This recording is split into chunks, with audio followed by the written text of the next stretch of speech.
Locked up in one of the most secure prisons on planet Earth, Alcatraz. Nicknamed the Rock, this place is supposed to be escape-proof. But guess what? 3 guys looked at this giant fortress in the middle of the ocean and said, "No, we're getting out of here." Meet the squad. Frank Morris, the brains. Genius-level IQ expert thief and an escape artist with a record longer than your grocery list. John and Clarence Anglin, 2 brothers from Florida, skilled swimmers and bank robbers who knew how to keep their cool. Alan West, the one guy who didn't quite make the cut. Literally. More on that later. Now these guys weren't just running around punching walls like it's an action movie. No. They spent 2 years studying the prison, planning and crafting their escape tools out of, well, whatever they could find. They took spoons, saw blades, and even a stolen drill made from a vacuum cleaner motor and dug a hole behind their vents. Brick by brick, night after night, they tunneled out like real-life Shawshank Redemption.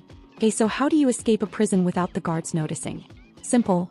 You make a fake head, put it on your pillow and pray the guards don't poke it too hard. These guys made dummy heads out of papier-mâché, soap, and actual hair from the prison barbershop. They painted them up, placed them in their beds, and when the night shift guards did their lazy bed checks, still there, sleeping peacefully.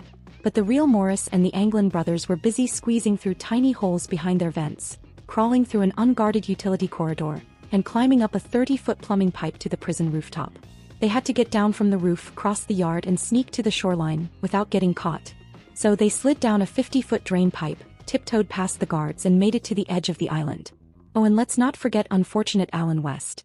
He was supposed to be part of the escape, but when the time came to crawl through the hole he'd been chiseling for months, he realized he messed up. Unlike the others who had made sure their vent openings were just big enough to squeeze through, West had been slacking on the final widening of his hole.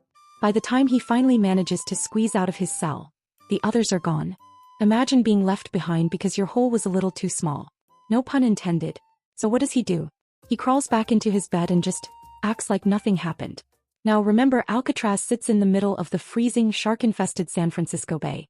You can't just doggy paddle your way to freedom. So what did Morris and the Anglin brothers do? They built a homemade raft out of stolen raincoats. I mean, honestly, that's some high-level genius right there. And just like that, they were gone. The next morning, panic mode. The guards find empty cells and realize, these guys are missing.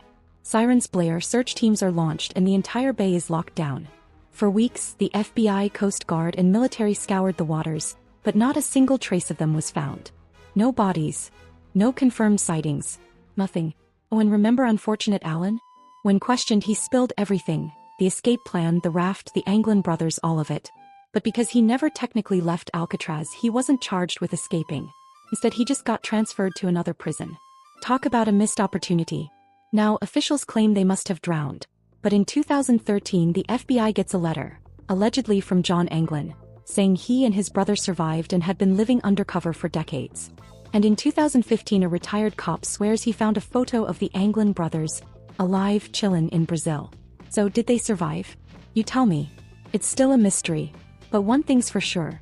These guys pulled off the greatest prison break of all time. And Alan West was just a guy with bad luck. If you loved this story, smash that like button, drop a comment with your theory and subscribe for more wild real-life escapes.